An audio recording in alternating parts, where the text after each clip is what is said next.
Welcome to my vlog, ketemu lagi dengan aku Tiwi. Dan sekarang aku ada di depannya barbershop. Ini bukan barbershop biasa, jadi ini unik banget karena yang punya barbershop ini adalah seorang pramugari. Dan yang kedua, yang motong rambut itu juga profesinya seorang pramugari. Biasanya kan kalau pramugari nge-modeling itu udah wajar ya, udah banyak. Pramugari ngiklan atau mungkin jadi Instagram atau whatever itu banyak banget. Tapi kalau pramugari ngebarber, nah ini dia unik banget. Dan kita bakalan kenalan langsung sama si mbaknya. Stay tune. Halo Rika, tuh dia si mbaknya ini lagi potong rambut. Jadi selama ini kalau misalnya ada customer pada tahu nggak sih kalau kamu tuh pramugari di sini? Kebanyakan enggak. Pada nggak tahu. Bahkan nggak tahu kalau aku sebenarnya tukang cukur di sini, lagi barber di sini. Itu mereka nanya ada tukang cukurnya nggak, laki-lakinya nggak? Awalnya ragu, cuma setelah saya potong, mereka baru ngerti, oh bisa ya mbak ya. Malah ada beberapa dari mereka yang jadi langganan. Jadi selalu, terus gimana dong perasaannya selalu di underestimate sama customer pertama kali? Sebenarnya awalnya agak sebel juga, cuma lama-lamanya juga kan memang jadi lady barber kan bukan hal yang umum ya, karena ya jarang banget cewek mau jadi lady barber tukang cukur. Jadi buat aku sih ya udahlah, buat santai aja. Yang pada umumnya aku bisa membuktikan dengan keahlian aku, mereka pada akhirnya juga jadi langganan. Udah pada ada yang tahu kalau kamu tuh pramugari gitu? Sebenarnya ada, memang kan nanya kenapa selama ini nggak pernah kelihatan. Aku bilang ya aku kerja. Karena ada karena ada ya wabah corona ini, jadi aku juga menyempatkan diri untuk bantu di sini. Memang selama ini juga memang udah sering bantu, cuman kan nggak selalu rutin tiap hari kayak gini. Biasanya kan kamu terbang. Karena sekarang lagi off yang banyak, jadinya bisa bantu full time. Tambah ini dong, terkesan dong mereka yang motong pramugari loh. Iya. Biasanya kayak gitu. Biasanya, wah, kok mbak mau sih mbak? Tapi ya memang gimana, ini juga sebagian dari usaha orang tua. Jadi itu aku kebetulan memang udah jadi hobi di sini. Menurut aku ini hal yang beda dan unik, dan tantangannya menurut aku dibandingin dengan nyukur perempuan, nyukur laki-laki itu lebih susah ya. Karena harus lebih detail, lebih kelihatan banget kalau salah satu teknik aja udah kelihatan banget bedanya. Kalau perempuan tuh biasanya sih karena rambutnya panjang, jadi lebih cenderung lebih sedikit mudah. Jadi kalau ada kesalahan dikit masih bisa diatasi. Kalau laki-laki udah salah satu, biasanya harus ganti model, bisa dibilang kayak gitu. Kamu belajar sempat kursus atau gimana? Atau otodidak? Aku sebenarnya diajarin sama mama. Kebetulan juga ini kan asal orang tua aku, jadi mama tuh yang mentorin aku. Terus juga aku sering nonton YouTube online gitu sih biasanya. Udah berapa lama motong? Aku motong itu sebenarnya belajarnya dari tahun 2007. Udah lama banget, cuman nggak pernah fokus karena saat itu masih sekolah, terus kuliah, terus kerja juga sebagai pramugari dan tempat tinggal di sana. Jadinya nggak ada kesempatan bener-bener full time buat motong rambut. Jadinya kalau bisa dibilang aku ini fokus sekitar 2 tahun belakangan ini. Semenjak aku ada di sini, kerjaannya juga banyak off-nya, jadinya bisa bantu di sini. Dan berencana untuk ini nggak, ekspansi nggak nantinya kalau gedein gitu kan? Rencana sih memang begitu. Cuman sekarang berhubung lagi ada kendala, jadi pengen dulu rencananya. Jadinya masih meningkatkan skill barbernya dulu biar lebih baik lagi. Bikin barbershop itu udah berapa lama, Lik? Dari tahun 1997. Wow. Mungkin 5 tahun, jadi udah 23 tahun. Cuman saat itu kan memang masih ada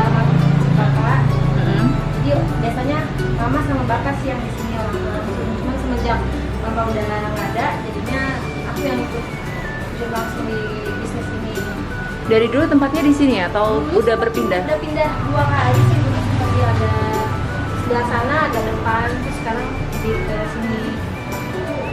Udah berapa kali pindah. Wah, jadi ini generasi kedua ya Iya. usaha barbershopnya. Biasanya kan pramugari itu identiknya itu hidupnya wah, glamority lah. Kamu sempet atau minder nggak gitu sebagai seorang pramugari tapi juga masih ngebarber gitu? Kamu cover atau memang kamu terbuka aja sama teman-teman?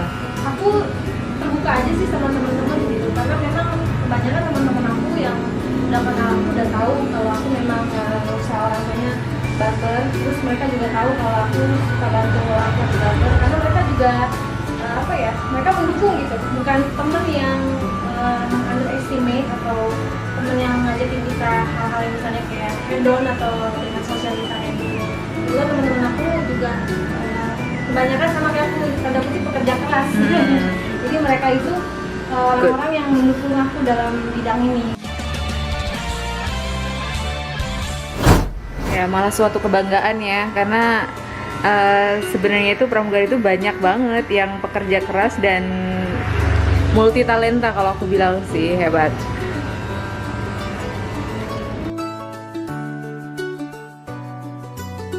Seorang pramugari yang ternyata juga barber girl.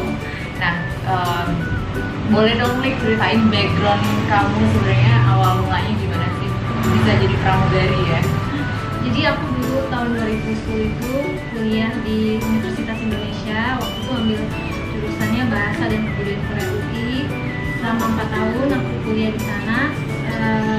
Lulusnya 2014. Terus kebetulan tahun 2013 itu saat aku semester 5 ada tawaran untuk jadi interpreter bahasa Korea di Bandara Soekarno-Hatta. Itu selama 1 tahun sih aku kerja di sana.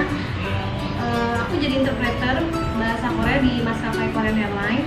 Terus di sana itu, jadi aku mulai mengenal tentang dunia pramugari. Di sana aku melihat banyak pramugari lalu lalang banyak dari berbagai macam maskapai, khususnya maskapai internasional, Emirates, Qatar, juga Korean Air, Garuda gitu. Nah dari situ mulai ada ketertarikan buat aku coba pramugari, karena sebenarnya pramugari ini memang mimpi aku dulu waktu kecil, cuman udah lupa, bisa dibilang ini mimpi yang dilupakan ya, karena saat aku kecil memang pengen jadi pramugari. Semenjak aku beranjak dewasa itu udah lupa, aku pengen jadi kerja di kedutaan lah, pengen jadi polisi lah, inilah itulah. Akhirnya itu terremind lagi semenjak aku menjadi interpreter di maskapai Korea.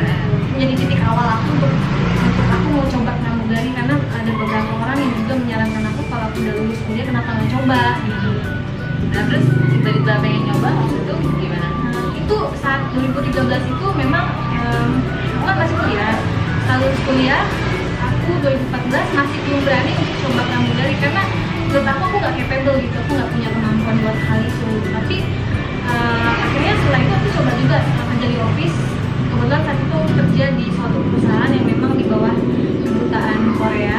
Jadi aku kerjanya sebagai personal assistant. Jadi aku temenin bos aku orang Korea saat itu kemana-mana sama dia. Cuman aku merasa itu rutinitas yang boring ya. Maksudnya kita berangkat kerja jam 8 terus jam 5 jadi aku itu kok kayaknya gak enak banget ya kerja kayak gini ya. Terus akhirnya juga kebetulan ada aku ketemu seorang senior, senior dia juga dulu lulusan sastra Inggris, namanya Kak Randin.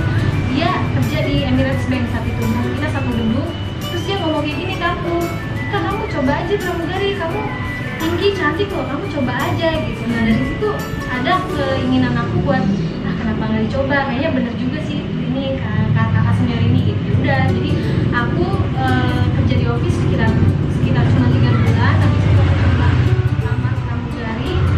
Sebenarnya saat itu aku juga ngajakin teman kuliah gitu, karena mungkin nyari temen ya kan, ini hal yang baru buat aku ya. Cuman mereka kebanyakan nggak mau karena udah memang suka kerja kantoran. Ya udah aku coba sendiri, aku coba searching di internet maskapai apa yang lagi buka lowongan. Saat itu ada Emirates, Qatar, sama maskapai satu lagi ya, teman-teman lainnya gitu. Udah aku coba, dan kebetulan dengan pengetahuan yang minim saat itu, aku nggak ngerti, cuman searching aja, tapi puji Tuhan aku diterima sampai final tes. Iya, sampai final tes di Qatar. Aku sampai final, tinggal tunggu Medex. Di Emirates juga aku memang sampai final, cuma saat itu ada kendala, jadinya aku terhambat di situ. Akhirnya Kenapa nggak ngikut ke mereka? Ya, ke Qatar atau ke Emirates? Jadi saat itu ada 3 pilihan. Ada 3 pilihan. Jadi aku juga bingung ngomongnya, saat itu aku di handphone itu ada 3 grup gitu Mbak. Jadi kita saling update. Dan aku dari prosesnya di sini, aku dari proses. Jadi memang kita sama-sama maju gitu. Nah akhirnya yang paling cepat itu ya yang sekarang. Oh, karena di prosesnya lebih cepat, akhirnya Iya. kamu ambillah yang sekarang. Sekarang. Oke. Jadi si Malika ini merupakan pramugari di salah satu maskapai Timur Tengah. Dan udah berapa tahun? Udah aku dari 2016. Udah 4 tahun. Udah 4 tahunan dan lulusan UI, berarti bisa bahasa Korea ya? Dikit-dikit. Ya, sama. Lulusan UI, jurusan sastra Korea, dan sekarang kerja di maskapai Timur Tengah. Terus habis itu terbang di maskapai yang sekarang. Nah ini usaha ini kan tadi bilangnya dari orang tua Iya, ya, dari orang tua.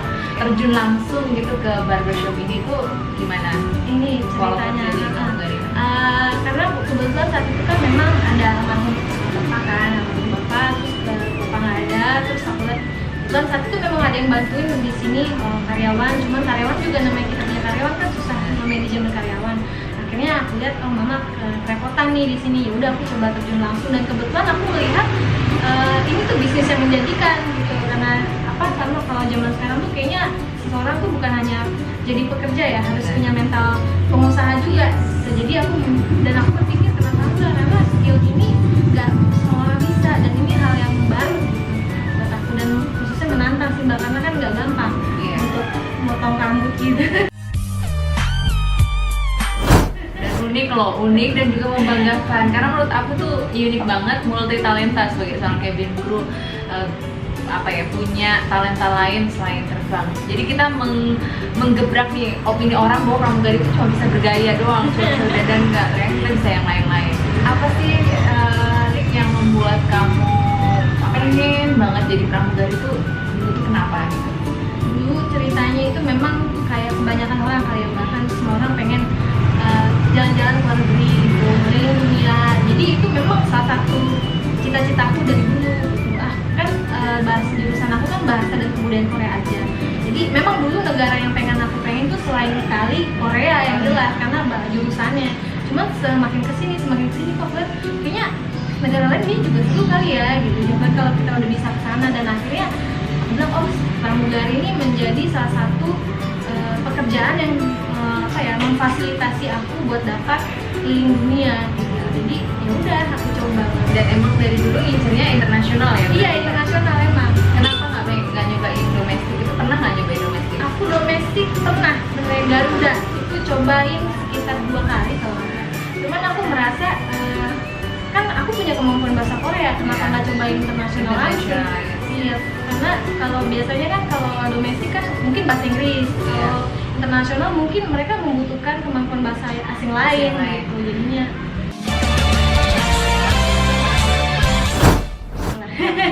Great thinking. Lika punya saran-saran nggak buat adik-adik yang pengen banget jadi pramugari? Apa sih yang harus dipersiapkan dan gimana? Buat adik-adik yang sekarang mau berjuang jadi pramugari, yang pertama sih yang jelas kemampuan bahasa Inggrisnya itu utama. Kalau kalian bisa juga bahasa asing lain, karena itu benar-benar menunjang kalian untuk mengikuti tes maskapai luar negeri. Dan juga pokoknya jangan pernah menyerah ya, karena memang dalam hal mengikuti proses pramugari itu gagal pertama, gagal kedua, gagal ketiga itu hal yang wajar banget. Yang jelas kita harus tetap yakin dan dengan kemampuan kita sendiri dan fokus terus berusaha. Jangan dengerin apa kata orang yang justru kadang-kadang kita punya teman sekitar yang bukan membantu kita. Iya, yang ada malah maunya menjatuhkan. Ya. Karena pengalaman aku sendiri gitu. Lo ngapain jadi pramugari, emang lo bisa gitu. Justru bukan, jangan dengerin apa kata orang, tetap fokus, percaya diri, pasti kalian bisa. Dan yang paling penting itu berdoa sih Mbak. Iya. Kunci utamanya selain kalian bisa tuh pasti berdoa. Banyak orang tuh yang pesimis di awal, Iya. saya mau nyobain. Nah, Kalau aku lihat itu ya, kan kamu sarjana dan bisa bahasa Korea.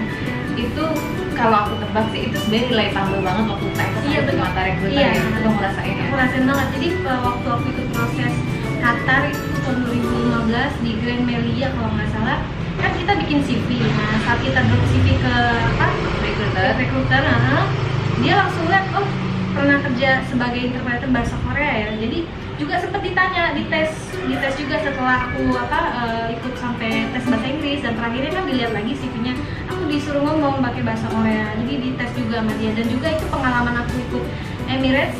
Waktu itu saat kita ngasih juga CV kita, dilihat bahasa Korea, jadi langsung mungkin itu ada daya tarik tersendiri karena aku kan orang Indonesia, jarang-jarang kan saat itu tahun 2015 kan bahasa Korea nggak semua orang bisa ya Mbak ya, nggak kayak sekarang kan, sekarang udah banyak banget. Kalau aku bilang sih kemampuan bahasa itu penting banget sih, jadi mungkin kalian kalau memang, karena saingannya banyak banget ya, ribuan kita tes pramugari itu saingannya banyak banget ribuan, dan yang diterima itu cuma sedikit banget gitu. Jadi bener-bener kita harus prepare sesuatu yang bisa jadi nilai tambah. Tapi kamu termasuk beruntung loh, nyobain cuma gagal sekali ya, berarti nyobain di domestik dan terus nyobain internasional, tiga-tiganya udah sampai final interview dan akhirnya milih yang sekarang karena dia prosesnya lebih cepat. Nah dari 3 airlines internasional itu mana sih tes yang paling berkesan buat kamu? Kalau buat aku itu yang paling berkesan itu sebenarnya Emirates, karena itu saat itu aku sudah diproses di Qatar, terus beberapa bulan kemudian ada rekrutmen Emirates, aku coba dan itu memang iseng-iseng, maksudnya nggak mungkin lah. Terus saat aku kesana itu kan saingan aku kru semua ya Mbak, bukan ini, dan dengan penampilan aku yang aduh ala kadarnya gitu, mereka dengan sanggulnya itu cantik-cantik, aku ya sebenarnya baper juga, tapi ya udah aku coba, dan ternyata dari sekian ribu orang aku masuk grup, aku lupa sih step-stepnya itu, cuman aku grup diskusi yang pertama aku masuk juga, yang grup diskusi kedua aku masuk lagi, ya udah aku juga bingung. Dan yang paling serunya itu, jadi aku kesana itu sekitar jam 8 pagi, 7-9, terus aku masuk berapa tes, banyak banget tesnya, sampai aku selesai tes itu terakhir itu bahasa Inggris, dan itu bahasa Inggrisnya susah banget, kayak bahasa Inggris ujian TOEFL kali ya. Dan itu kita seharian di tes, dan terakhir itu bahasa Inggris itu otak udah nggak bisa bekerja kali, tapi aku paksain, akhirnya aku lulus juga. Dan dari ribuan itu kalau nggak salah ikut tes bahasa Inggris itu sekitar 20 orang, dan dari 20 orang ini dipilih lagi yang bahasa Inggrisnya bagus, yang nilainya bagus. Terus kita mungkin 3 hari ke depan itu siapa aja yang bakal ikutan final reviewnya. Itu yang paling berkesan sih, karena aku tuh nggak ada persiapan apa-apa, dan melihat ribuan orang yang mau menjadi pramugara tuh aku sempet kaget, ternyata sebanyak ini ya orang-orang yang mau menjadi cabin crew kayak gitu. Jadi itu sih yang paling berkesan Emirates. Makanya kalau aku bilang Emirates tuh dream airline gitu, tapi yang sekarang itu best airline. Ada keinginan buat pindah ke airlines lain nggak? Enggak ada. Ini udah the best banget buat aku gitu. Aku udah nggak pengen nyobain ke yang lain ya? Udah capek. Wah, Emirates aja dia nggak mau nyoba loh, berarti ini wah luar biasa nih. Nah, masih ada goal yang pengen dicapai nggak selain kalau pramugari udah nggak pengen kemana-mana, katanya udah nggak pengen nyobain airlines lain. Kalau mungkin goal yang lain yang pengen diraih sebagai seorang Lika? Kalau aku sih itu kan semenjak aku jadi pramugari itu aku bisa bilang 80% aku udah, mimpi aku atau goal aku udah tercapai, karena aku udah bisa keliling dunia, bahkan aku udah bisa ke Amerika. Itu hal yang buat aku tuh nggak pernah terpikirkan buat aku kesana. Dan tapi 20% ini yang sedang aku perjuangkan sekarang, yang pertama skill baru aku lebih ditingkatin lagi, dan bisa improve lagi juga tempat usaha aku pengen lebih kembangin lagi nantinya ya, semoga punya banyak cabang. Juga aku juga lagi bisa dibilang sih properti gitu, coba jadi developer lah ya gitu. Jadi beralih ke woman entrepreneur tuh. Jadi pramugari, terus sekarang udah beralih ke bisa barber, terus mau jadi seorang entrepreneur juga. So we wish you all the best, semoga sukses. Terima kasih banyak untuk waktunya mau sharing-sharing sama kita semuanya, dan kita belajar banyak hal hari ini ke Miss Lika ya, ke Mbak Lika, bahwa jangan menyerah ya. Iya, jangan menyerah. Jangan menyerah. Terus kalau misalnya tes pede aja ya. Pede aja, jangan ngelihat orang sekitar, percaya diri sama kemampuan kalian.